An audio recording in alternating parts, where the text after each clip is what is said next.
My name's Peter McAdam. I've been employed by Southern Queensland Landscapes team for a few years now, and I've been providing advice on soil conservation, rehydration and in-stream works in particular. Up above Queen Mary Falls, we've been working with the blackfish and looking at the way that the streams have changed over time and ways that we can make the habitat best for them. The native fish recovery strategy is funded under joint programs and coordinated by the Murray-Darling Basin Authority.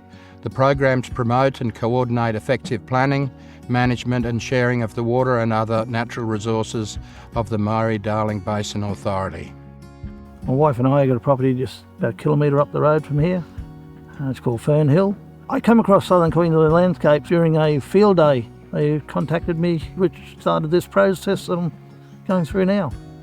The creek when we come was completely overgrown with blackberries, and we've finally got rid of that and found the creek. It's been quite a good colony of blackfish and spiny red claw, so we've been sort of trying to preserve them ever since.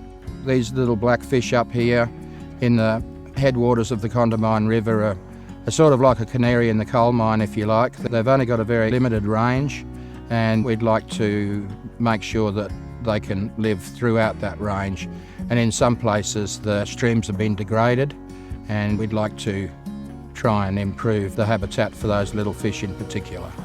When I first heard about the project, honestly I was expecting to see a fairly damaged system, but what I actually found was that there were landholders who were caring about and knowledgeable about the fish, and also that there'd been Indigenous involvement in it and knowledge holders who were taking an interest. Experts of various kinds have been looking at the genetic traces that were left by the fish in the environment, so they had a fair indication of what fish were available. A couple of the landholders have been doing things like fencing the creeks and putting in better crossings for the cattle and so on, so that the cattle weren't trampling down the soft beds of the creek. I mean, it's hard to bring something that's really badly damaged back, but areas that are in reasonably good geomorphic condition, or the shape of the stream is reasonably good, then with revegetation you can get a good result. We've observed a few more coming back, and usually you'll find when they're coming back is when you'll see the watercress and everything starting to develop in certain areas again, and you'll find them congregate around the roots.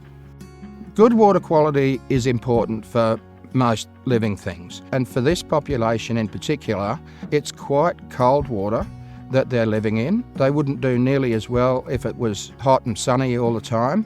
So the shading from the banks like that are important, but also not having unlimited crossings, so stock in and out of the water all of the time, muddying it up and loosening up the sand and gravel and sediments in the bed makes a big difference. It's looking at the individual locations and deciding what's required to stabilise it. We have started doing some projects on the creek. Just finished doing about 300 metres of fencing to exclude the cattle, and we also put 3 off-stream watering points on to stop them going to the creek for drinking. We're looking to plant probably a few shady trees along it just to help bank stability. Kaiku is our main bank stabiliser up here. It seems to be quite good. Seek some advice if you don't know how to do it yourself. There's a lot of good information that I've picked up since I've started this.